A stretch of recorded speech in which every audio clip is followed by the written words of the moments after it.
Hello, and welcome to Learning Unit 4. In this unit, we will be discussing different types of forecasts and their time horizons. A closer look at different forecasting techniques will also be discovered. You might have heard of the weather forecast or the prediction of how cold or hot it'll be in the upcoming days. You have the weather app for that, right? But have you ever considered what forecasts are and what is the use for them in an organizational context?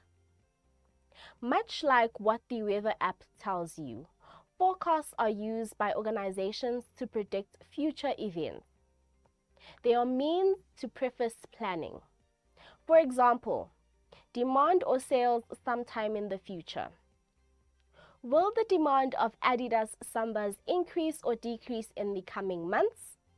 These are the types of questions forecasts answer. Time horizons of forecasts are split into three. The short-range horizon, which is a period between a few weeks and 12 months. This time horizon is used for planning purchasing transactions, the scheduling of jobs, measures to ensure a level workforce and correct levels of production. The medium-range horizon is between 12 months and 5 years. This is used in the planning of sales plans, production plans, capacity plans, and operating cash budgets. Lastly, there is the long-range horizon, usually 5 years upwards. This horizon is used to plan new products, new capital expansion projects, and research and development. There is a process consisting of 6 steps that an organization needs to follow when completing a forecast. Step 1. Know what the purpose of the forecast is. How will the forecast be used and by whom? This will give some indication of the level at which the forecast should be prepared. Step 2. Choose the time horizon to be used. Each forecast must indicate a time interval. Step 3. Select the technique to be used to make the forecast. Here, either a quantitative or a qualitative technique or a combination can be selected. Step 4. Gather and analyze all the relevant data to be used for the forecast. All assumptions made for the purpose of a forecast must be clearly communicated. Step 5. Make the forecast. And then finally, step 6. Continuously measure the forecast. All forecasts must be measured continuously to ensure compliance. On this slide, we explore possible reasons for forecast failures or ineffectiveness. The organization might have failed to select an applicable model. Secondly, the inability to recognize that forecasting must form an integral part of the business.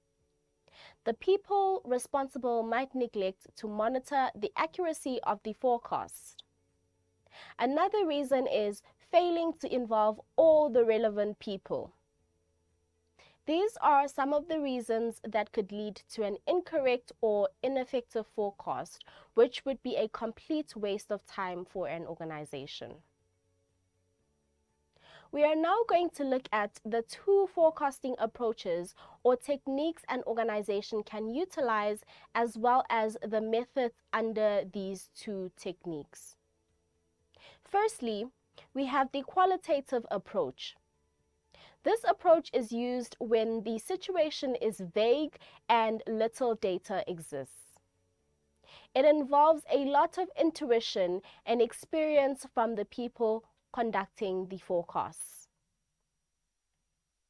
The forecasting methods utilized in the qualitative approach include consumer surveys, jury of executive opinion, sales force opinion, the Delphi method, educated guess, and historical analogy. The second approach is the quantitative approach.